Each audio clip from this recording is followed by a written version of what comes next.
बिस्मिल्लाहिर्रहमानिर्रहीम, अस्सलाम वालेकुम। आप देख रहे हैं सेहत सब के लिए और मैं हूं आपकी मेज़बान डॉक्टर शुमाइला गफ़ार। नाज़रीन, कहा जाता है सेहतमंद माँ सेहतमंद घराना, लेकिन वो माँ जो कि पूरे ख़ानदान की सेहत का ख्याल रख रही होती है, उसकी अपनी सेहत बसा औकात निगलेक्टेड होती है। ऐसा क्यों है कि वो माँ जो कि सबकी सेहत का ख्याल रख रही है, उसकी अपनी सेहत का ख्याल कोई भी नहीं रखता? और सेहत सिर्फ जिस्मानी सेहत नहीं है, बल्कि इसमें मेंटल और इमोशनल वेलबींग भी शामिल है। अगर आजकल की ख़वातीन की बात की जाए तो बहुत सारी ख़वातीन बाहर जाकर भी काम कर रही होती हैं और इसकी वजह से उन्हें काम और घर वालों की तरफ से काफ़ी दबाव का शिकार रहना पड़ता है। ऐसे में वो अपनी हेल्थ का ख्याल कैसे रखें, इस पर आज हम अपने प्रोग्राम में बात करेंगे। इसके साथ साथ कुछ गायनेकोलॉजिकल इश्यूज़ पर भी हम बात करेंगे। आप हमें लाइव कॉल्स कर सकते हैं, हमारे नंबर्स आपको एज़ यूजुअल स्क्रीन्स पर दिखाई दे रहे होंगे। आज हमें प्रोग्राम में ज्वाइन कर रही हैं एक बहुत ही respectable guest, professor doctor Rizwana Chaudhry, जो कि गायनेकोलॉजी की फील्ड में एक बहुत ही जाना माना नाम है। डॉक्टर्स और स्पेशली ख़वातीन के लिए एक रोल मॉडल भी हैं। अस्सलाम वालेकुम ma'am, welcome to the program. Thank you very much. कैसी हैं आप? ठीक ठाक हैं? बहुत शुक्रिया कि आपने हमारे प्रोग्राम के लिए टाइम निकाला और आप बहुत शॉर्ट नोटिस पे आप बाहर गई हुई थी और आप हमारे प्रोग्राम के लिए पहुंची। तो मैं चाहती हूँ कि आप सबसे पहले ये बताइए कि एक हेल्दी औरत क्या है? एक हेल्दी औरत वो है जो जिस्मानी और जहनी तौर पे हेल्दी हो, ठीक है। अब उसके लिए ज़ाहिर है आप प्रेगनेंसी के अपने लवाज़मात हैं और एक नॉर्मल औरत के अपने वो हैं। उसमें ऑब्वियसली आपकी एक मेंटल हेल्थ भी बहुत इम्पॉर्टेंट है और हमारे मुल्क में इसको बहुत इग्नोर किया जाता है अगर आप देखें।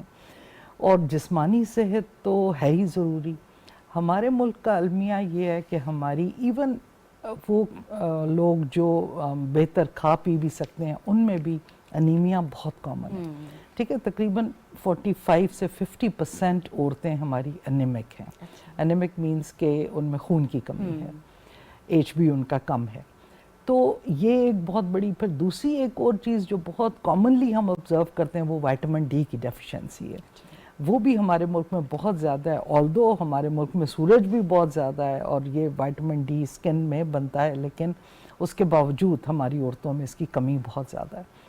इसके अलावा बहुत सी और ग़िज़ाई ज़रूरियात हैं जो उनकी पूरी नहीं होती। और हमारे मुल्क में थोड़ा सा अलमिया ये है कि इवन पढ़े लिखे लोगों को एक बैलेंस डाइट के बारे में नहीं पता कि मिनरल्स किस में हैं, विटामिन्स किस में हैं, क्या चीज़ आपके लिए ज़रूरी है, आयरन किस में है। फिर थैलेसीमिया ट्रेट भी हमारे मुल्क में काफ़ी कॉमन है, ठीक है। तकरीबन 7% लोगों में थैलेसीमिया ट्रेट है। उनको भी लोग आयरन दिए जाते हैं जबकि उनको आयरन की ज़रूरत नहीं होती। उनमें ऑलरेडी बॉडी में आयरन ज़्यादा होता है। तो वो भी एनीमिक लोगों में आते हैं और उनका एक तरह से उनको मिसडायग्नोज किया जाता है और मिसट्रीट किया जाता है। तो इसलिए ये बहुत से प्रॉब्लम्स हैं। और एक औरत का सेहतमंद होना पूरे घर का सेहतमंद होना है असल में। जब तक माँ की सेहत नहीं होगी, ना वो अपने बच्चों की परवरिश सही तौर पे कर सकती है, ना उनकी निगहदाश्त सही तौर पे कर सकती है। फिर ऊपर से प्रेगनेंसी अपॉन प्रेगनेंसी हमारे मुल्क का दूसरा अलमिया है जो कि अब कुछ हद तक कम हुआ है, लेकिन फिर भी यानी आपने जितने भी बच्चे करने हैं वो एक अलग बात है, लेकिन बच्चों में एक नॉर्मल वक्फा एटलीस्ट 3 इयर्स का ज़रूरी है। उससे ये है कि माँ की सेहत भी वापस आती है, बच्चे को भी एक प्रॉपर टाइम मिलता है अपने माँ बाप के साथ, इससे पहले कि दूसरा बेबी आ जाए। तो ये चंद एक चीज़ें हैं जो हमारे मुल्क में जिनके ऊपर ज़रा शऊर की ज़रूरत है। सही। अच्छा मैम, ये बड़ी अच्छी आपने बात की कि हमारी जो इवन पढ़ी लिखी ख़वातीन हैं वो भी एनीमिक हैं। और एक तो ये जो डाइटिंग का ट्रेंड चल पड़ा है कि बहुत सारी ख़वातीन जो वर्किंग विमेन हैं उनकी कोशिश होती है कि किसी ना किसी तरीके से वो अपना वेट जो है उसको मेंटेन करें, मैनेज करें। तो उस वजह से भी मुझे लगता है कि काफ़ी ज़्यादा जो है डाइट कॉम्प्रोमाइज़ हो जाती है और एनीमिया बहुत ज़्यादा कॉमन है। तो क्या खाना चाहिए एक औरत को हेल्दी रहने के लिए? देखिए, वेजिटेबल्स, फ्रूट्स जो नेचुरल चीज़ें हैं ना, those are much better than artificial चीज़ें। सही। कार्बोहाइड्रेट्स हमारी तकरीबन हर चीज़ में है, ठीक है। बेकरीज देखें आप, बर्गर्स देखें, पिज़्ज़ाज़ देखें, ये ट्रेंड आजकल ज़्यादा है, ठीक है। जो लोग अफोर्ड कर सकते हैं वो ये खाते हैं जिसकी कोई न्यूट्रिशनल वैल्यू नहीं है। जो नहीं अफोर्ड कर सकते वो वैसे नहीं खा पाते। तो इसलिए जो है उसमें आपके लिए ये ज़रूरी है कि गोश्त का, अगर गोश्त या चिकन ये चीज़ आप नहीं ले सकते आयरन के हिसाब से मैं कह रही हूँ, तो फिर ग्रीन लीफी वेजिटेबल्स जो हैं जैसे साग है उसमें अच्छी आयरन है। तो आपने फिर वो अल्टरनेट्स वो हैं, ठीक है। तो आपने ग्रीन लीफी सब्ज़ जो लीफी वेजिटेबल्स हैं उनमें भी आयरन जो है वो काफ़ी हद तक मौजूद है। अदरवाइज जो बेस्ट आयरन का सोर्स है ज़ाहिर है वो तो गोश्त है, बड़ा गोश्त उसमें शामिल है, हाल है। पठान जैसे बहुत ज़्यादा खाते हैं तो they usually have a good haemoglobin, तो इसलिए, और वो हमारे लोग खाते ही नहीं। अगर अफोर्ड भी कर सकते हैं तो वो उनको पता नहीं क्या है कि छोटा या बड़ा गोश्त नहीं खाना और चिकन थोड़ा सा ले लिया। और ये जो बर्गर ट्रेंड है, ये जो पिज़्ज़ाज़ और ये चीज़ें और ये फास्ट फूड्स हैं, this is actually killing the new generation. Ma'am यहाँ पर एक कॉलर है हमारे साथ, उनको ले लेते हैं। अस्सलाम वालेकुम। वालेकुम अस्सलाम रहमतुल्लाहि व बरकातहू। जी, कौन कहाँ से बात कर रही हैं? मेरा नाम सुजीलत अख्तर है। मैं टोबा टेक सिंह रजाना के करीब, टोबा टेक सिंह के करीब रजाना है, वहाँ से बात कर रही हूँ। जी, सवाल पूछें। जी, मेरा सवाल ये है कि मेरी उम्र तकरीबन 45 साल है। ठीक है। तो मुझे ना पिछले साल रोजों से पहले ना मेरा पेट खराब हुआ था। अच्छा। तो उसके बाद ना मुझे ना मेरे कमर के पीछे से ना कमर पूरी ना हीट अप हो जाती है, बाल तक गर्म हो जाते हैं बहुत ज्यादा। अच्छा। तो उससे ना मुझे दिल को घबराहट होती है, तो फिर ना गैस खारिज नहीं होती पेट में से, तो फिर ना ठंडे पसीने, जिस्म गर्म हो जाता है, पसीना आकर ना पूरा जिस्म ना ठंडा हो जाता है मेरा। अच्छा। तो जिस्म से पसीना टपकने लगता है। तो उसके बाद मेरी हड्डियां जो हैं वो वो हड्डियां जो है ना मेरी वो दुखने लगती हैं। मुझे विटामिन डी की भी कमी महसूस हो रही है। मैं शुगर की पेशेंट हूँ। सही। इसके लिए आपने किसी डॉक्टर को दिखाया है? हाँ जी, मैंने दिखाया है। तो पिछले साल ना तकरीबन जनवरी नवंबर दिसंबर में ना मेरी ना महवारी बंद हो गई थी। सही। हाँ, 2 माह तकरीबन ब्लीडिंग होती रही है, फिर उसके बाद ना दोबारा नहीं आई, अब तक नहीं आई। तो वो ये कहते हैं कि महवारी की वजह से हो सकता है ये ऐसा हो गया है। तो ब्लड की भी कमी हो गई है मुझे। ठीक है। तो वो मैंने आपको सवाल पूछना चाहेंगी इनसे? अच्छा, मैं आपसे ये पूछना चाहूंगी कि कितने नवंबर दिसंबर से तकरीबन आपकी माहवारी बंद है? हाँ जी, पिछले 1 साल हो गया है जी, 1 साल हो गया। 1 साल हो गया। तो इसका मतलब ये है कि ये मीनोपॉज तो आ गया है, ठीक है। अब ये जो आप बता रही है ना कि एकदम से जिस्म गर्म हो जाता है और फिर ठंडा हो जाता है, ये इसके बड़े टिपिकल साइंस हैं मीनोपॉज के। अब उसमें आपको जी, बहुत शुक्रिया, आपके सवाल का हम जवाब ले रहे हैं जी। अब इसमें इस चीज़ की ज़रूरत होती है शुमाइला कि इनको देखिए 2-3 तरह की ट्रीटमेंट्स है। अगर ये बहुत सिवियर हैं तो हो सकता है इनको असेस करके थोड़े हार्मोन्स दिए जाएं कुछ अरसे के लिए, ठीक है। और अगर ये बहुत ज़्यादा सिवियर नहीं है तो फिर कुछ ऐसी मेडिसिन्स हैं जैसे प्रिमरोज ऑयल है, जैसे कोहोश है, जैसे ये चीज़ें ये लें तो उनके साथ बेहतर तौर पे इसका अफेक्ट हो सकता है। और अपनी आप को फिजिकल एक्टिविटी में ज़रूर रखें। इनसे हमने वेट का नहीं पूछा कि वेट हाँ जी, कितना है वही ना वेट का। फिर साथ ही कह रही हैं कि मेरी में खून की कमी भी हो रही है, उससे भी दिल की धड़कन तेज़ हो सकती है, लेकिन मीनोपॉज की वजह से भी हो सकती है। लेकिन इसके बावजूद इसी एज में बहुत सी बीमारियां भी हो जाती हैं। तो इसलिए इस चीज़ को ये लेबल कर देना कि ये सब कुछ मीनोपॉज की वजह से है, वो भी गलत है। ऑल्दो साइन सिम्टम्स ज़्यादा इसी तरफ को जा रहे हैं कि जब बंदे में हार्मोन्स की, खासतौर से ईस्ट्रोजन की कमी होती है जो कि मीनोपॉज पे होती है, उसमें ये प्रॉब्लम्स आ सकते हैं। लेकिन उसके बावजूद मैं ये चाहूँगी कि जैसे इनका ब्लड प्रेशर, इनकी शुगर, इनका एनीमिया स्टेटस, ये सारा कुछ चेक हो। इनके हार्ट के लिए असेसमेंट हो, अगर पैल्पिटेशंस बहुत ज़्यादा हैं कि कोई और अंडरलाइंग प्रॉब्लम ना हो। अगर ना हो के भी टेस्ट हो तो जी, और थायराइड के भी टेस्ट ज़रूरी हैं। और अगर फिर अंडरलाइंग प्रॉब्लम ना हो तो फिर मुख्तलिफ दवाइयाँ हैं जो दी जा सकती हैं। सही। अच्छा मैम, आपने बात की मीनोपॉज की, तो मीनोपॉज की क्या एज होती है? शी वाज 45 जी। तो हमारे मुल्क में मीनोपॉज की क्या एज की रेंज है? शुमाइला, एक तो मसला ये है कि हमारे मुल्क में एजेस लोगों को या पता नहीं है या वो बताना भी नहीं चाहते हैं, ठीक है। ये और बहुत से लोग ऐसे हैं जिनको पता भी नहीं है। अगर मुझे भी एज अपनी पता ना हो, कोई मुझसे पूछेगा, मैं कहूँगी 25-30 ही होगी, and this is the answer which you get. लेकिन जो एक एवरेज एज है मेनोपॉज की दैट इज 51 ईयर्स। सही, ठीक। लेकिन बिटवीन 45 एंड 55, ठीक है, 45 से 55 साल की उम्र तक अगर आपको मेंसेस आपके ख़त्म हो जाते हैं और 1 साल तक ख़त्म रहते हैं तो उसको हम मेनोपॉज ही कहते हैं। कुछ लोगों के 45 से पहले भी ख़त्म हो सकते हैं, बिल्कुल, लेकिन वो फिर थोड़ा सा अर्ली मेनोपॉज है, यानी अगर 40 से 45 के दरमियान हो तो वो भी मेनोपॉज है, लेकिन उसको थोड़ा अर्ली मेनोपॉज कहेंगे। और अगर 40 से कम पे होते हैं फिर इसका मतलब है कि आपकी ओवरीज अब काम नहीं कर रही हैं। वो भी साइन सिम्टम्स यही होंगे, लेकिन उसकी डेफिनेशंस डिफरेंट हैं। तो वो भी आजकल हमारे मुल्क में जो है वो काफ़ी ज़्यादा हो रहा है कि यंग लड़कियों में ऐसे मेंसेस रुक जाते हैं, मेनोपॉज हो रहा है। और लेकिन मेंसेस रुकना सिर्फ ये नहीं है कि मेनोपॉज की वजह से है, बहुत से लोग आजकल पॉलीसिस्टिक ओवरीज हैं। बिल्कुल, मैं चाहती थी कि उसके हवाले से भी हम गुफ्तगू करें, क्योंकि बहुत ज़्यादा कॉमन होता जा रहा है पॉलीसिस्टिक ओवेरियन सिंड्रोम। तो इसके कॉमन होने की क्या वजह है, क्या अलामात होती हैं जिनसे आपको पता लग सकता है कि आपको ये बीमारी है? अच्छा देखिए, बात ये है कि इसको नंबर 1 ये कि मैं बीमारी नहीं कहूँगी, लेकिन न्यूसेंस है, बहुत बड़ा न्यूसेंस है ये, क्योंकि इसके साथ ना 2-3 तरह की चीज़ें होती हैं। एक तो वेट गेन है, और वेट गेन जितना ज़्यादा होगा पीसीओएस के अलामात उतनी ज़्यादा आप में ज़ाहिर होना शुरू होती हैं, ठीक है। अगर आप, इसका जो मेन इलाज है वो ये है कि आप वेट को कंट्रोल करें, और वही सबसे बड़ा मसला है। और इन लोगों में ये और भी बड़ा मसला होता है, लेकिन where there is a will there is a way. जब आप सोच लेते हैं कि भाई आपको करना है तो आप कर भी लेते हैं, but that is the most important thing. और ये भी हमारी जो, अब आप ये देखें कि हमारे बचपन में हमारी सिर्फ आउटडोर गेम्स होती थी, हम ये मोबाइल्स और टीवी और ये, अब क्या है, हर बंदा, 10 लोग बैठे हैं कमरे में, हर बंदा अपने उसके ऊपर लगा हुआ है, ठीक है।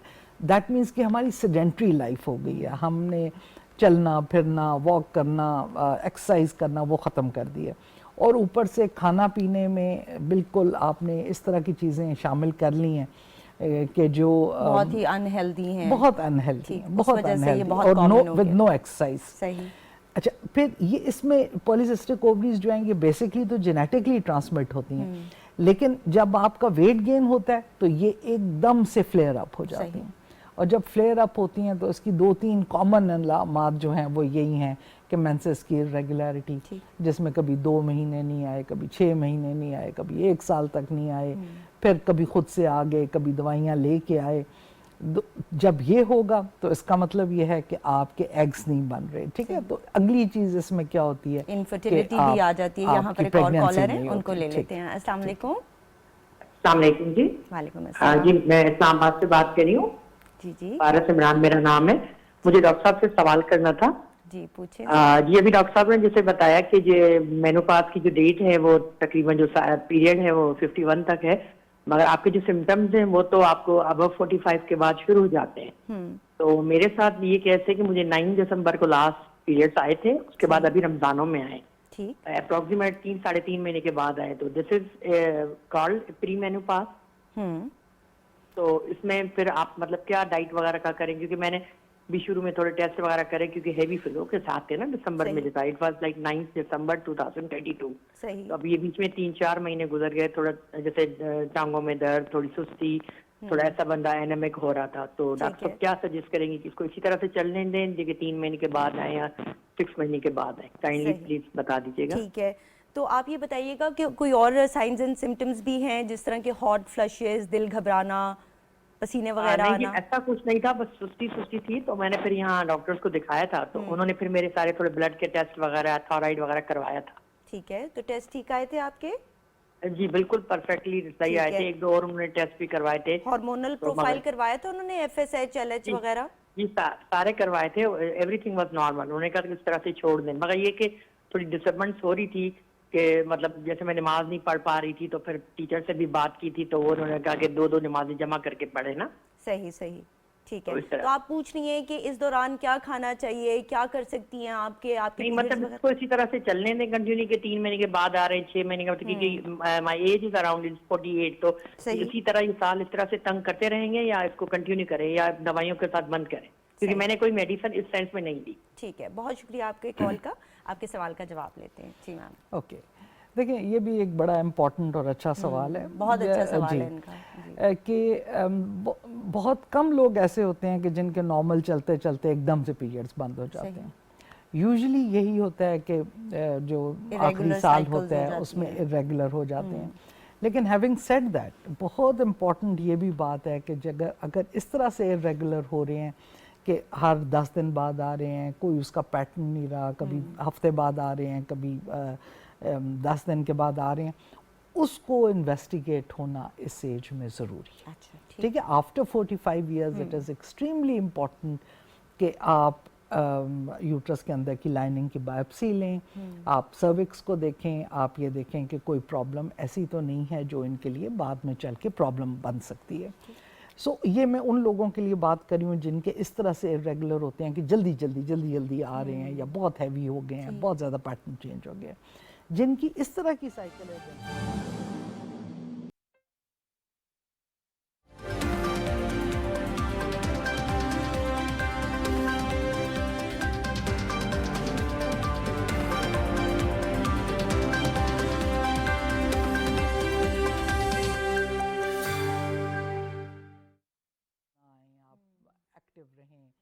आप यंग रहें थोड़ा, तो उसमें आपको हार्मोनल थेरेपी लंबे अरसे के लिए, ठीक है, 2 साल से 5 साल इवन एक्सटेंडेबल है, लेकिन उसमें आपको साल के साल अपना चेकअप, जी, उसमें आपको साल के साल अपना चेकअप जरूरी कराना चाहिए, ठीक है, जिसमें आपके ब्रेस्ट का एग्जामिनेशन होना चाहिए, जिसमें क्योंकि लॉन्ग टर्म कोई भी हार्मोन्स आप लेते हैं तो there is a very slight risk, लेकिन definitely a risk breast cancer का। सही। तो इसलिए you have to be careful, और आपका एक सालाना मुआयना होना चाहिए, लेकिन आप लॉन्ग टर्म भी ले सकते हैं।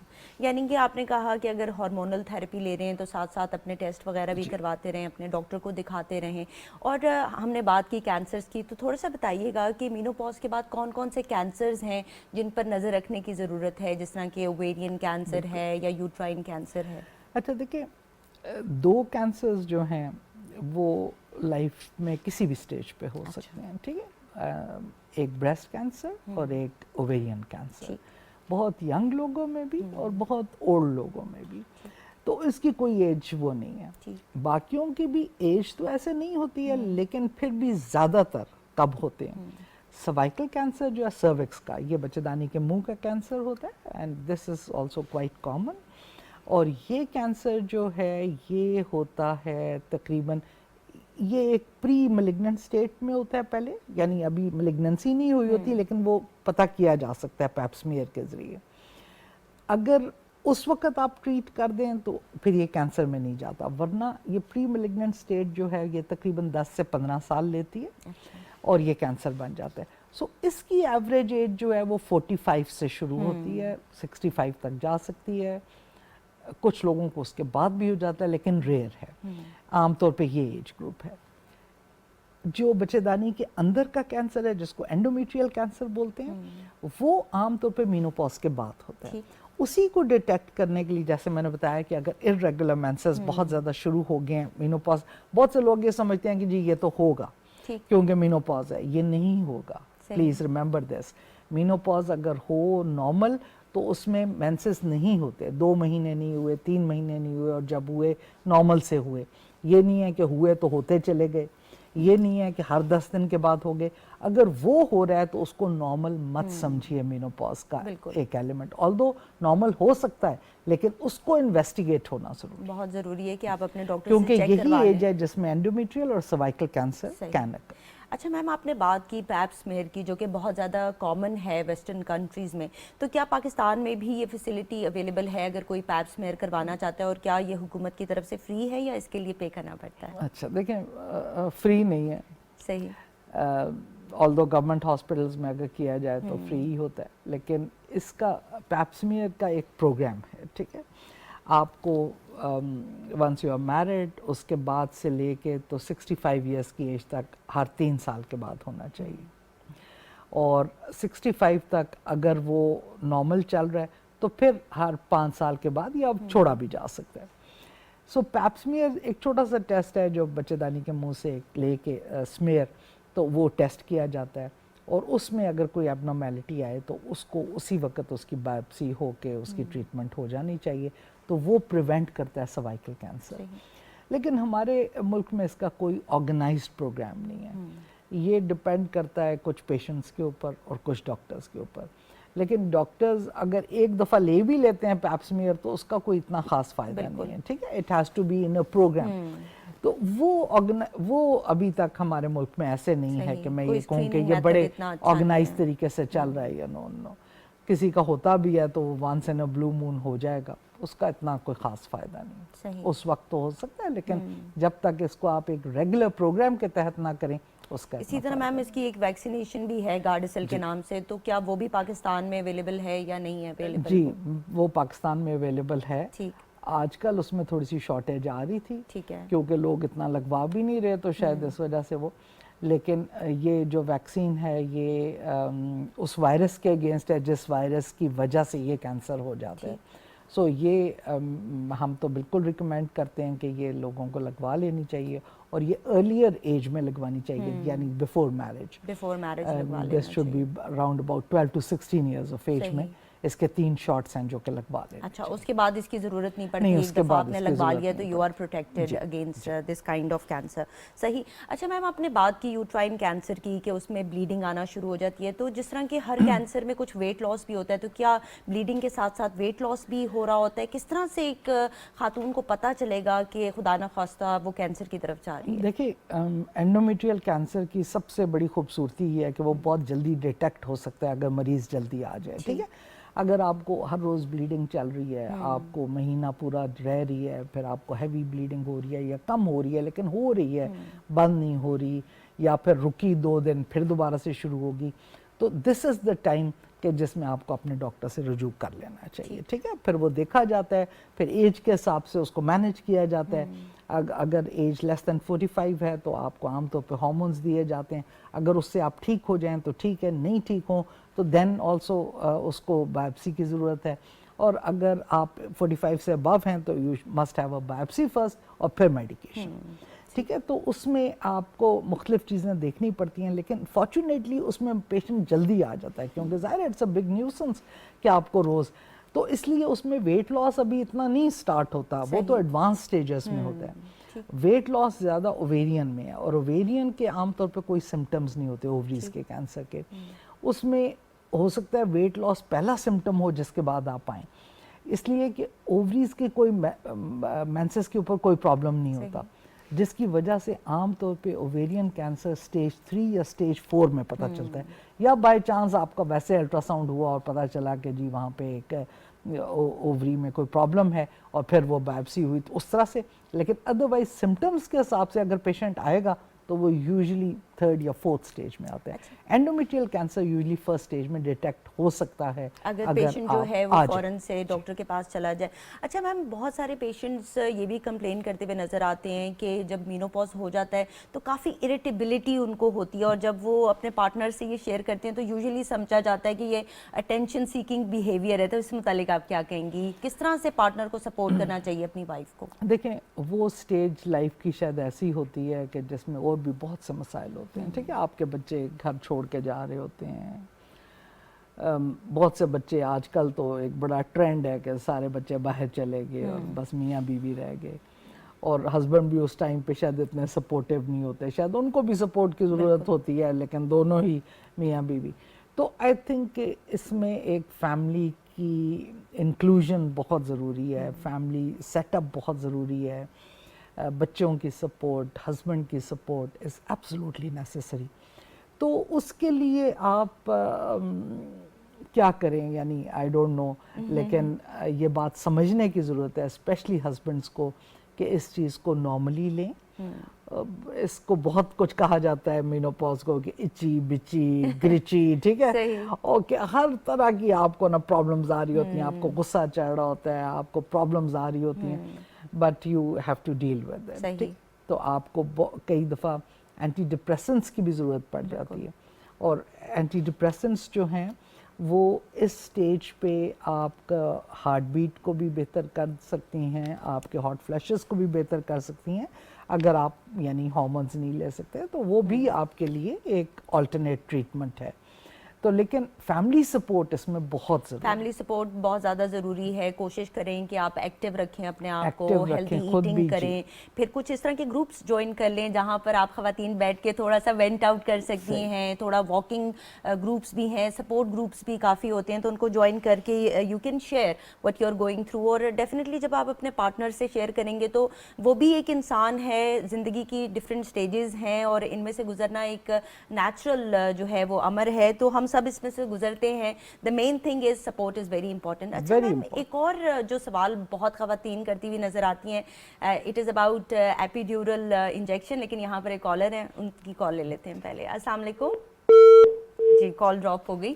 तो I am getting back to my question. Epidural anaesthesia जब दिया जाता है ड्यूरिंग सी सेक्शन, तो बहुत सारी खवातीन ये कहती हैं कि बाद में उन्हें बैक एक शुरू हो जाता है। Is that true? ओके, देखें एपिड्यूरल सी सेक्शन में यूजली स्पाइनल एनेस्थीसिया, ठीक है, there is a difference between the two. Spinal anaesthesia दिया जाता है सिजेरियन अगर आप कर रहे हैं डायरेक्टली, अदरवाइज एपिड्यूरल यूजली दिया जाता है लेबर पेन्स को रोकने के लिए, ठीक है, लेबर पेन्स को रोकने के लिए तो नहीं, लेबर पेन्स के दर्द को ख़त्म करने के लिए। सो अगर आप एपिड्यूरल लगवाते हैं ड्यूरिंग लेबर तो और फिर आपका सिजेरियन करना पड़ता है तो फिर आप एपिड्यूरल ही में सिजेरियन भी कर सकते हैं। लेकिन नॉर्मली सिजेरियन स्पाइनल में होता है और ये एपिड्यूरल, दोनों का बैक में एक इंजेक्शन लगता है, लेकिन वो स्पाइन के अंदर लगता है, स्पाइनल कॉर्ड में, और ये जो है ये इसके बाहर लगता है। बिल्कुल ऐसे नहीं है कि इसकी वजह से बैक एक हो अनलेस एंड अनटिल के कोई कॉम्प्लिकेशन हो, जैसे कोई एपिड्यूरल की वजह से या स्पाइनल की वजह से कोई वहाँ पे सिस्ट बन जाती है या कुछ। नॉर्मली हर प्रेगनेंसी के बाद, हर डिलीवरी के बाद, चाहे उसमें एपिड्यूरल लगा हो चाहे ना लगा हो, स्पाइनल लगा हो या ना लगा हो, बहुत से लोगों को बैक एक का कंप्लेंट रहता है। तो ये इससे रिलेटेड नहीं है, सही, ये बात समझ लें, ठीक है। जैसे ट्यूबल लाइगेशन एक दफ़ा हो जाती है ना तो उसके बाद ज़िंदगी में कोई भी मसला हो ना तो वो ट्यूबल लाइगेशन की तरफ चल जाता है। इसी तरह से ये मसाइल एपिड्यूरल के, आई मीन जाहिर है उसके भी अपने थोड़े से मसाइल हो सकते हैं, लेकिन वो उस वक्त होते हैं। It does not give rise to backache till later stage. No, सही। यहाँ पर एक कॉलर है, उनको ले लेते हैं। अस्सलाम वालेकुम। वालेकुम सलाम जी, कौन, कहाँ से बात कर रही हैं? जी, मैं कोयटा से बात कर रही हूँ, मेरा नाम आयशा है। जी आयशा, सवाल पूछें। जी, मुझे पूछना था कि मेरी एज जो है 43 है और मुझे जो है तकरीबन 36 जब मेरी एज थी उसके बाद जो है मेरे पीरियड्स जो है वो 6-7 डेज पहले होते थे वैसे ही थे, लेकिन उसके बाद जो है मतलब 8 डेज बाद या 9 डेज बाद जो है स्पॉटिंग, मतलब ब्राउन कलर के जो है मुझे जो है वो मतलब लाइट जो है स्पॉटिंग होती है, और उसके बाद भी 12 दिन तक भी रहता है, लेकिन मैं 10 दिन हौसल कर लेती हूँ इस वजह से कि नमाज आपको पढ़नी होती है। और इसके अलावा जो है अभी तकरीबन 1 महीना हो गया है कि मुझे जो है यूरिन पास करने के बाद जो है मुझे फील होता है जैसे कि यूरिन मेरा जो है यूरिन पास हो जाता है, उसके बाद जो है थोड़ा थोड़ा करके पास होता है, और फिर मुझे जो है पता नहीं अब मुझे यूरिथ्रा में पता नहीं हैवीनेस फील होती है, इस तरह से मुझे फील होता है यूरिन पास करने के बाद। सही। इसके लिए आपने किसी डॉक्टर को दिखाया है, किसी गायनोकोलॉजिस्ट को? नहीं, अभी तक मैंने किसी को नहीं दिखाया है। सही, ठीक है। मैम, आप कुछ सवाल पूछना चाहेंगी? बात यह है कि मेरे ख्याल में आपको इन दोनों चीज़ों के लिए गायनोकोलॉजिस्ट को चेकअप कराने की ज़रूरत है, ठीक है। इस तरह से बैठ के ये, क्योंकि मैं अभी भी जैसे बता रही थी कि 40 से ऊपर अगर आपके मेंसेस इतने ज़्यादा दिन रह रहे हैं तो आपको एक दफ़ा अपना चेकअप ज़रूर करा लेना चाहिए, और अगर फिर वो सजेस्ट करें कि इसकी बायोप्सी हो या पैप स्मीयर हो या सर्विक्स को देखा जाए या वैसे, और यूरिन का टेस्ट तो ज़रूर होना चाहिए, तो ये आई मीन आपको एक गायनेकोलॉजिस्ट को कंसल्ट करने की ज़रूरत है। और मैंने ये जो है यूरिन का जो मसला जो मैं आपको बता रही हूँ कि यूरिन पास करने के बाद भी थोड़ी देर बाद जो है वापस यूरिन आ रहा है, हाँ। तो ये जो है किडनी की वजह से या उसकी वजह से है? डॉक्टर देखिए, ये यूरिन की इन्फेक्शन भी हो सकती है, और ये भी हो सकता है कि कुछ छोटा मोटा पोर्शन आपका प्रोलैप्स हो, यानी नीचे की तरफ आ रहा हो।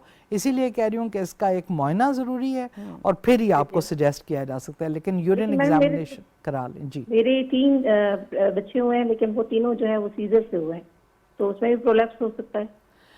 देखें प्रोलैप्स सिजेरियन के बावजूद हो सकता है, लेकिन आमतौर पे नॉर्मल डिलीवरीज के बाद उसके चांसेस ज़्यादा होते हैं, सिजेरियंस के बाद चांसेस कम होते हैं, लेकिन हो सकता है, हो सकता है, ठीक है। लेकिन ये जो सिम्टम्स हैं ये ज़्यादा मुझे लग रहे हैं कि जैसे आपको यूटीआई हो, यानी इन्फेक्शन हो यूरिन की, तो इसलिए मैं कह रही हूँ कि यूरिन एग्जामिनेशन ज़रूरी है और फिर एक दफ़ा आपको चेकअप की ज़रूरत है। जी मैम, जिस तरह कि आपने बताया कि इनके लिए बहुत ज़्यादा ज़रूरी है कि ये डॉक्टर के पास चले जाएं, क्योंकि बहुत सारे मसाइल ऐसे होते हैं जो कि देखने से पता चलते हैं, बगैर देखे हम टेलीफोन कॉल पर नहीं इनको एडवाइस कर सकते। इनके लिए बेस्ट एडवाइस यही है कि ये डॉक्टर को एक दफ़ा दिखा लें। और इन्होंने वो बात की कि इनके बच्चे जो हैं वो सिजेरियन सेक्शन से हुए हैं। बहुत सारी ख़वातीन को मैम ये प्रोलैप्स का मसला भी शुरू हो जाता है, तो ये क्यों होता है, और यूरिन लीकेज भी स्टार्ट हो जाती है, तो थोड़ा सा उसके मुतालिक भी बता दें आप। देखिए जब आपकी वजाइनल वॉल्स की कमज़ोरी हो जाती है और कुछ प्रोलैप्स ऐसे होते हैं जो आपके शुरू से होते हैं, कंजेनिटल होते हैं, ठीक है, वो बगैर डिलीवरीज के भी हो सकते हैं, but usually those are rare. ये अगर बहुत से बच्चे हैं ऊपर नीचे के और नॉर्मल डिलीवरीज हैं, उसके बाद थोड़ा से प्रोलैप्स के चांसेस ज़्यादा होते हैं as compared to caesarean sections. Caesareans जिनके होते हैं उनमें प्रोलैप्स के चांसेस कम होते हैं। इसमें ये होता है कि ज़ाहिर है आपके बहुत से लिगामेंट्स हैं, बहुत सी चीज़ें हैं जो यूट्रस को और वजाइना को ऊपर की तरफ होल्ड कर रहे हैं। जब बहुत डिफ़िकल्ट लेबर हो या बहुत इजी लेबर हो, ठीक है, यानी आप गए और आप फ़ौरन डिलीवर हो गए, और या फिर आपके बहुत लंबा लेबर चला, फिर औजार से डिलीवरी हुई या कुछ, इन दोनों में इसके चांसेस ज़्यादा होते हैं। इजी लेबर में क्यों होते हैं? क्योंकि इसका मतलब ये है कि आपके टिश्यूज़ बहुत जल्दी गिव वे कर देते हैं, ठीक है, इसीलिए डिलीवरी वो ऑलरेडी जो हैं उनमें प्रॉब्लम है। और डिफ़िकल्ट लेबर्स में ये है कि जब डिफ़िकल्टी होती है लेबर्स में, तो बहुत से आपके जो लिगामेंट्स, जो चीज़ें, जो फेशिया जो उसको होल्ड कर रहा है, उसमें इंजरीज होती हैं, जिसकी वजह से ये हो सकता है। तो डॉक्टर रिजवाना, कितने सी सेक्शन एक खातून करवा सकती है? क्योंकि कहा जाता है कि वंस सी सेक्शन तो फिर दूसरा भी सी सेक्शन होता है। देखिए वंस सी सेक्शन के बाद दूसरा ज़रूरी नहीं है, लेकिन ज़ाहिर है पेशेंट शुड अंडरस्टैंड कि उसमें क्या कॉम्प्लिकेशंस हो सकती हैं। तो बहुत से लोग खुद ऑप्ट करते हैं, लेकिन आप नॉर्मल डिलीवरी करा सकते हैं, और 75% नॉर्मल डिलीवरी हो सकती है आफ्टर वन सिजेरियन सेक्शन। लेकिन 2 के बाद हम ज़ाहिर है नहीं एडवाइस करते बिल्कुल भी, उसके बाद सिजेरियंस ही होते हैं। देखिए औरत की अपनी सेहत के लिए, उसके लिए हम ये एडवाइस करते हैं कि अगर 3 बच्चे ठीक ठाक आपके हैं, नॉर्मल हैं, तो आप बेहतर है कि लाइगेशन करा लें। लेकिन ये कहने के बावजूद आप सिजेरियन सेक्शंस तो जितने भी कराना चाहें हो सकते हैं, ये तो कोई ऐसी बड़ी बात नहीं, कोई नंबर नहीं है, लेकिन नहीं कोई नंबर नहीं है, लेकिन उसमें यह है कि कॉम्प्लिकेशंस हो सकती हैं। जैसे कभी कभार प्लेसेंटा अगर सिजेरियन वाली साइड पे आके लग जाए, तो वो आपके लिए बहुत बड़ा एक प्रॉब्लम बन जाता है। तो वैसे भी जनरली भी औरत की सेहत के लिए भी मैं ये समझती हूँ कि 3 मैक्सिमम 4 यहाँ पर एक कॉलर है, उनको ले लेते हैं। अस्सलाम वालेकुम। वालेकुम अस्सलाम। मेरा नाम फायजा है, मैं शाहबाद से बात कर रही हूँ, and I am 13 years old right now. जी फायजा, सवाल पूछें। मैंने ये पूछना था कि मेरे लास्ट ईयर से ना पीरियड शुरू हुए थे, तो मैं इस वक्त कौन सी मल्टीविटामिन लूँ? ठीक है। ओवरऑल आपकी हेल्थ कैसी है? अच्छी है? जी सब ठीक है। ठीक है, बहुत अच्छा सवाल है, आपके सवाल का जवाब लेते हैं। I'm so glad she's I'm so calling. glad. मैं आपको यही बात कहना, I'm so glad कि a 13-year-old is calling. I am so happy. बिल्कुल। क्योंकि इस एज में अच्छा हश कर दिया जाता है, ठीक है, कोई बात हो ना, पेरेंट्स लेके जाते हैं कि नहीं गायनेकोलॉजिस्ट के पास लेके जाएंगे तो भाई क्या। और इसी एज में बहुत से प्रॉब्लम्स हैं, साइकोलॉजिकल प्रॉब्लम्स, ट्रोमैटिक प्रॉब्लम्स, और फिर मेंस्ट्रुअल प्रॉब्लम्स। बहुत से लोगों को इस एज में इरेगुलर पीरियड्स हैं, उसमें भी माएँ नहीं लेके आती, खुद ही इधर से उधर से पूछा। और अब खैर ट्रेंड्स आर चेंजिंग, लेकिन उसके बावजूद मैं ये बात कह रही हूँ। सो आई एम वेरी हैप्पी कि 13-year-old has called, I am really happy. अच्छा, अब ये है कि देखें बेटा, इस स्टेज पे अगर आपके मेंसेस बिल्कुल रेगुलर हैं, आप में कोई एनीमिया नहीं है, कुछ नहीं है, तो you don't need a multivitamin, but you need a healthy diet. और हेल्दी डाइट क्या है कि आप कैल्शियम ज़रूर लें, ठीक है, दूध ज़रूर पिएँ, आप वेजिटेबल्स लें, आप फ्रूट्स लें, और आप मीट या उसके प्रोडक्ट्स, यानी दिन के एक पोर्शन में कोई ना कोई ऐसी चीज़ ज़रूर होनी चाहिए। इस चीज़ को अगर आप अपना वो बनाएं तो you don't need a multivitamin, you don't need an iron और एनीथिंग। लेकिन अगर आप अनिमिक हैं, अगर आपको बहुत ज़्यादा ब्लीडिंग हो रही है या कुछ, तो फिर obviously you need investigations and you need some treatment. Ma'am, हमारे जो प्रोग्राम है इसका मकसद भी यही है कि आवाम को एजुकेट करना, और जिस तरह कि आपको खुशी हुई, मुझे भी बहुत ज़्यादा खुशी हुई कि फ़ायज़ा ने हमें कॉल किया और एक बहुत ही इंपॉर्टेंट सवाल पूछा। और जिस तरह कि आपने कहा कि अगर एक हेल्दी डाइट ली जा रही है तो फिर मल्टीविटामिन की ज़रूरत नहीं है, लेकिन अगर आपको लग रहा है कि आपकी डाइट हेल्दी नहीं है तो फिर आप सप्लीमेंट्स ले सकते हैं। कमिंग बैक टू PCOS, आप बता रही थी कि इसमें प्रॉब्लम्स होने लग जाते हैं, specially this is the age जहाँ पे प्रॉब्लम्स शुरू होते हैं, and this is the age जिसमें आपको इसको कंट्रोल कर। ठीक। और कंट्रोल क्या है इसका, इसकी ट्रीटमेंट क्या है? देखिए, मैं आपको अगर सच बताऊं शुमाइला कि अभी तक इसकी कोई ट्रीटमेंट नहीं है, एक्सेप्ट ये कि आपको अपना वेट चेक में रखना है, आपको एक बैलेंस डाइट लेनी है और आपको एक्सरसाइज करनी है। दिस इज द ओनली अभी तक ट्रीटमेंट, ठीक है। इसके अलावा मेटफॉर्मिन है, ग्लूकोफेज जिसको नॉर्मल लफ्ज़ों में ज़्यादातर, लेकिन मेटफॉर्मिन उसका वो एक ट्रीटमेंट ऑफ चॉइस है इसके लिए, और वो आप as early as this age भी स्टार्ट करा सकते हैं if it is definitely PCOS। तो PCO का भी एक बहुत बड़ा स्पेक्ट्रम है। एक वो है कि आपने सिर्फ अल्ट्रासाउंड किया और उसके ऊपर पॉलीसिस्टिक ओवरीज है, पेशेंट को कोई प्रॉब्लम नहीं है, तो भाई फॉरगेट इट, प्लीज उसका दिमाग को मत वो करेंगे। लेकिन अगर यही patient later on weight gain कर लेती है तो हो सकता है इसको चेहरे पे बाल भी आना शुरू हो जाते हैं, चेहरे पे बाल, एक्नी बहुत ज़्यादा, ठीक है, और मेंस्ट्रुअल इरेगुलरिटीज और इनफर्टिलिटी, यही इसके फीचर्स हैं। वेट गेन, चेहरे पे बाल, एक्नी यानी जो दानों से भर जाता है ऐसे चेहरा वो, और मेंस्ट्रुअल इरेगुलरिटीज बिल्कुल इरेगुलर हैं, कभी बहुत ज़्यादा आ रहे हैं, होते चले जा रहे हैं, कभी बिल्कुल नहीं आ रहे, इस तरह से, और फिर उसकी वजह से इनफर्टिलिटी। मैम, आपको लगता है कि स्ट्रेस का भी कोई रोल है? क्योंकि मैंने देखा है कि आजकल अक्सर ख़वातीन जो हैं वो इसका शिकार हैं, और यूजुअली यूनिवर्सिटी गोइंग गर्ल्स। और यहाँ पर एक कॉलर है, उनको पहले ले लेते हैं। अस्सलाम वालेकुम। हेलो, अस्सलाम वालेकुम। वालेकुम अस्सलाम जी, कौन कहाँ से? मैं लाहौर से बात कर रही हूँ, महक ज़हरा जी। सवाल पूछिए। मेरा प्रेगनेंसी केस है, 5th मंथ है, लेकिन एज भी 5 पहुंच चुका हुआ है, तो उसके लिए मुझे कोई रेमेडी बताएं या कोई तरीका कार कि मैं क्या करूं। मेडिसिन भी अवॉइड करनी है क्योंकि खाया भी नहीं लग रहा, बहुत से इश्यूज साथ साथ चल रहे हैं। आप ये बताइएगा, आपकी एज कितनी है? एज 23 है मेरी। 23 है, और आपका HB कितना है? 5 है आपका HB। तो प्रेगनेंसी से पहले आपका HB कितना था? उस वक्त करवाया ही नहीं था, उस वक्त आइडिया ही नहीं था क्या है, लेकिन वीकनेस थी, काफी वीक थी तब भी। ठीक है। और आपको क्या हैवी पीरियड्स आते थे पहले? जी, हैवी पीरियड्स आते थे। ठीक है। तो आपने जब कंसीव किया, आप किसी गायनोकोलॉजिस्ट को दिखा रही हैं? जी जी, बिल्कुल दिखा रही हूँ। उन्होंने कुछ इंजेक्शंस मुझे प्रेफर किए थे, बट मैं चाह रही हूँ कि आप भी बताएं। इंजेक्शंस था, फिर ऑक्सीमाइल का, वो अभी फर्स्ट डोज लिया है। ठीक है। इसका कोई इतना खास असर नहीं है, लेकिन इतना ज़्यादा नहीं, पॉइंट्स नहीं बढ़े, वहीं के वहीं है। ठीक है। अच्छा, ये बताइएगा कि ख़ानदान में किसी को थैलेसीमिया वगैरह है आपके? नहीं, बिल्कुल भी नहीं। अच्छा, ठीक है। और ये बताइएगा, आपकी डाइट कैसी है?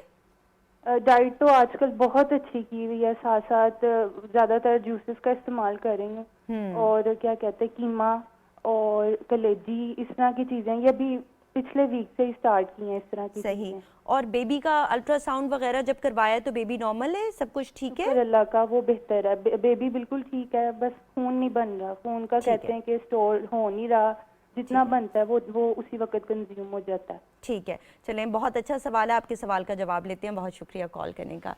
जी मैम, यंग पेशेंट हैं, प्रेग्नेंट हैं, और HB बहुत ज़्यादा लो है। 5 ग्राम्स HB तो बहुत लो HB है जी। आई थिंक इसको तो इन्वेस्टिगेट होना चाहिए। ये भी हो सकता है कई दफ़ा पखाने से खून आता है, ठीक है, और वो हेमरॉइड्स जिसको बोलते हैं, तो बवासीर आम लफ्ज़ों में कहा जाता है, फिशर हो सकता है या हेमरॉइड्स हो सकते हैं। अगर वो ब्लीड कर रहे हैं, या जैसे ये बता रही है कि पहले बहुत हैवी मेंसेस होते थे, फाइब्रॉइड्स हो सकते हैं उसकी वजह से, लेकिन आई थिंक कि 5 ग्राम्स फिर भी बहुत कम है फॉर 23 ईयर्स। माँ के लिए भी नुकसानदेह है और बच्चे के लिए भी। बहुत दफ़ा ये भी होता है कि पेट में कीड़े हों, ठीक है, आप नॉर्मल पानी इस्तेमाल करते हैं बग़ैर बॉयल किए, बग़ैर उसके, तो उसमें उससे भी, और कुछ लोग मट्टी खाने के आदी होते हैं शुरू में या प्रेगनेंसी में, लेकिन ये तो ज़ाहिर है प्रायर टू प्रेगनेंसी इसका ये हीमोग्लोबिन होगा। इसको आई थिंक बहुत ज़्यादा इन्वेस्टिगेशंस की ज़रूरत है। अपने किसी मुस्तनद डॉक्टर के पास जाएं and she should get her investigated, और इनका थैलेसीमिया ट्रेट का टेस्ट भी होना चाहिए और बाकी भी होने चाहिए, स्टूल का एग्जामिनेशन भी होना चाहिए, यूरिन का, स्टूल का, किडनीज का, ब्लड सीपी, ये चीज़ें इंतहाई ज़रूरी हैं इनके लिए, ठीक है। और ये जब हो जाएं, अगर ये यही शो करती हैं कि आयरन डेफिशिएंसी है, तो फिर अगर इनको ज़्यादा सिम्टम्स नहीं है, क्योंकि 5 ग्राम्स HB के साथ आपके सिम्टम्स हार्ट फेलियर की तरफ भी जा सकते हैं जी। तो अगर इंजेक्शन, लेकिन इंजेक्शन लगने से पहले ये चेक होना ज़रूरी है कि थैलेसीमिया ट्रेट तो नहीं या वजह क्या है, और उसके बाद इंजेक्शंस दें।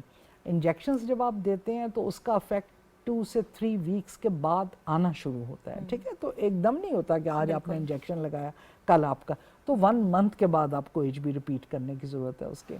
लेकिन मेरे ख्याल में 5 ग्राम्स के ऊपर शी नीड्स इन्वेस्टिगेशंस, ये नहीं है कि सीधा सीधा इंजेक्शन दे दें, ठीक, क्योंकि सही, जिस तरह कि मैडम ने आपको बताया कि बहुत ज़्यादा ज़रूरी है कि आप किसी गायनेकोलॉजिस्ट के पास जाएं, मुस्तनद डॉक्टर के पास, और आपके सारे टेस्ट होना बहुत ज़्यादा ज़रूरी हैं, क्योंकि 5 HP जो है वो बहुत ज़्यादा लो है। इसमें खुदा न ख्वास्ता हार्ट फेलियर भी हो सकता है, खुदा न ख्वास्ता बच्चे को भी कोई नुकसान पहुंच सकता है, तो आप अपने टेस्ट ज़रूर करवाइएगा। जी मैम, ये बड़ा इम्पॉर्टेंट सवाल था इनका, और हमारे माशरे में ये देखा गया कि इनको ये पता था कि इनका HB पहले से लो है, स्टिल शी प्रेगनेंसी भी कर ली, फिर भी उससे पहले कोई, अब 5th मंथ है, तो आप देखें अब जाके इंजेक्शन लगा और अब कह रही हैं कि 1 हफ्ते से डाइट बेहतर की। सो यही तो एक प्रॉब्लम है। देखें कि आपको पता है कि आप में कमज़ोरी है, लेकिन आपने पहले कभी HB कराया ही नहीं, आप पहले कभी डॉक्टर के पास गए ही नहीं, क्योंकि यू डोंट थिंक के बगैर प्रेगनेंसी के आपको जाने की ज़रूरत है। तो इसलिए हालांकि इसका HB, इसकी इन्वेस्टिगेशंस होनी चाहिए थी बिफोर प्रेगनेंसी, बिल्कुल HB ठीक होना चाहिए था before the start of pregnancy. लेकिन बहरहाल अब, और ये ऐसे बहुत से केसेस हैं जो हम डे इन डे आउट देखते हैं। यहाँ पर एक और कॉलर है, उनको ले लेते हैं। अस्सलाम वालेकुम। वालेकुम सलाम जी, कौन साहब, कहाँ से बात कर रहे हैं? जी मेरा नाम इरफान अली है, मैं डिस्ट्रिक्ट कसूर से बात कर रहा हूँ। जी इरफान, सवाल पूछें। जी मेरा सवाल ये है कि मेरी मिसेज है, उनकी एज इस टाइम 40+ हो चुकी है, ठीक है, तो हमारी कोई प्रेगनेंसी भी नहीं हुई। उनके जब शादी हुई थी तो मेंसेस सर्कल बिल्कुल नॉर्मल था, अभी उनका सर्कल सारा डिस्टर्ब हो गया है, और अभी ना हमने उनके कुछ टेस्ट करवाए हैं, तो डॉक्टर ने ये कहा है कि इनकी एग प्रोडक्शन नहीं है, जिसकी वजह से आपकी प्रेगनेंसी नहीं हो सकती। मेरे टेस्ट बिल्कुल नॉर्मल है, तो बल्कि उन्होंने तो ये भी कहा है कि इसका कोई हल भी नहीं है। लेकिन आजकल मेडिकल साइंस इतनी तरक्की कर चुकी है, और मेरी मिसेज भी इसको बड़ा फील करती हैं कि हमारे बच्चे होने चाहिए, तो इस वजह से हम पता करना चाहते हैं। उनकी सारी रिपोर्ट्स मैंने करवाई हुई हैं सब कुछ, तो उन्होंने क्या कि एग प्रोडक्शन नहीं है इनकी, एग प्रोडक्शन बिल्कुल भी नहीं है, उनकी साइकिल्स नॉर्मल नहीं, बिल्कुल भी नहीं है। सही जी, और उनके मेंसेस जो है पहले नॉर्मल होते थे 3 वीक और 4 वीक के दरमियान, अभी 2 मंथ्स आ जाते हैं, 2 मंथ के बाद होते हैं। जी मैम, कोई सवाल पूछना चाहेंगी आप? ये लास्ट कॉलर है हमारे। अच्छा, बात ये है कि अब आई डोंट नो क्या इन्वेस्टिगेशंस हुई हैं और आपने किस किस्म के डॉक्टर को चेक कराया? हमारे जी जी जी बात करें प्लीज। ये हमने टोटल प्रोलैक्टिन है, एक AMH टेस्ट है, इसके बाद मतलब हार्मोन के टेस्ट हैं कुछ काफी सारे, और इसके बाद अल्ट्रासाउंड भी करवाया था हमने यहाँ लाहौर से, चुगताई लैब से। ठीक है, देखिए बात ये है कि अगर करने का आपके सवाल का जवाब लेते हैं। जी मैम, अगर एग प्रोडक्शन जैसे वो कह रहे हैं अगर बिल्कुल नहीं है तो फिर तो शायद आप हेल्प नहीं कर सकते, ठीक है। अब इसमें सिर्फ डोनर एग्स के ज़रिए हो सकता है, लेकिन हमारे मुल्क में वो होता नहीं है, लीगली भी अलाउड नहीं है, वैसे भी एज अ मुस्लिम आप ये चीज़ें नहीं कर सकते, उससे बेहतर ये हो कि अडॉप्शन कर लें।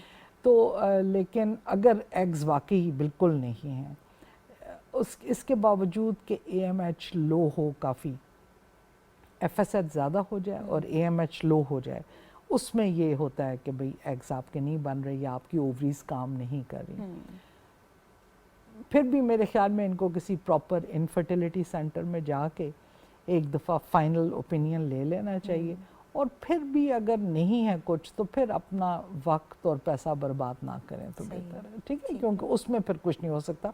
लेकिन कई दफ़ा ऐसे होता है कि एक AMH की रिपोर्ट पे आप ये लेबल कर देते हैं जो कि ज़रूरी नहीं है कि ऐसे हो, ठीक है, लेकिन एज अबव 40 है और अगर डॉक्टर्स ने ये कहा है तो ज़ाहिर उन्होंने टेस्ट देख के कहा होगा, लेकिन उसके बावजूद आई वुड सजेस्ट कि आप किसी अच्छे इनफर्टिलिटी सेंटर में जाएं और उनसे एक ओपिनियन लें, और अगर उनका भी यही ओपिनियन है तो फिर सही, इसको अल्लाह की रज़ा कि एक डॉक्टर ने अगर कह दिया है तो आप लेबल नहीं कर सकते पेशेंट को कि औलाद एक नहीं हो टेस्ट सकती, के ऊपर, एक ठीक टेस्ट है, के या ऊपर। एक डॉक्टर के कहने पे। तो सेकंड ओपिनियन लेना बहुत Second ज़्यादा opinion। ज़रूरी है। फाइनल मैसेज अगर आप देना चाहें आवाम को कोई। देखें, बात यह है कि फाइनल मैसेज तो यही है कि आप सब अपनी सेहत का ख्याल रखें, ठीक है, जान है तो जहान है। सच्ची बात है कि आपको तब तक एहसास नहीं होता जब तक आप बीमार नहीं पड़ते, बिल्कुल, जब तक आपके प्रॉब्लम के कितनी इम्पोर्टेंस है सेहत की आपकी ज़िंदगी में। आप देखें कि अगर सिर्फ हेडेक भी होता है ना तो आप कहते हैं कोई मेरे पास ना आए, कोई मुझसे बात ना करे, वो एक छोटी सी चीज़ है। तो जो बड़ी बीमारियां हैं उनसे बचें, अपना ध्यान रखें, अपनी डाइट का ख्याल रखें, 20 मिनट्स की एक्सरसाइज किसी भी फॉर्म में, चाहे अगर आप चल नहीं भी सकते ना तो खाली हाथों की और टांगों की, that will help improve your life और आपकी सेहत, लाइफ एक्सपेक्टेंसी भी और आपकी सेहत भी। Thank you so much ma'am for joining us. Thank बहुत you शुक्रिया very आपने much। हमारे लिए टाइम निकाला। Thank you very much. जी नाज़रीन, प्रोग्राम आपने देखा, उम्मीद है आपको पसंद आया होगा। हमारा मैसेज यही है कि माँ एक ऐसी हस्ती है जिसे इजहार मोहब्बत के लिए और जिसका ख्याल रखने के लिए आपको मदर्स डे का वेट करने की ज़रूरत नहीं है। हर दिन ही माँ का दिन है। माँ से मोहब्बत कीजिए और सिर्फ अपनी माँ से नहीं, अपने बच्चों की माँ से भी मोहब्बत कीजिए, उसका भी ख्याल रखिए, क्योंकि अगर आप एक औरत को ब्याह कर अपने घर लेकर आते हैं तो सिर्फ 2 वक्त की रोटी देना ही काफ़ी नहीं है, उसकी मेंटल और फिज़िकल हेल्थ का ख्याल रखना भी आपकी जिम्मेदारी है। Take care of yourself and keep smiling. अल्लाह हाफ़िज़।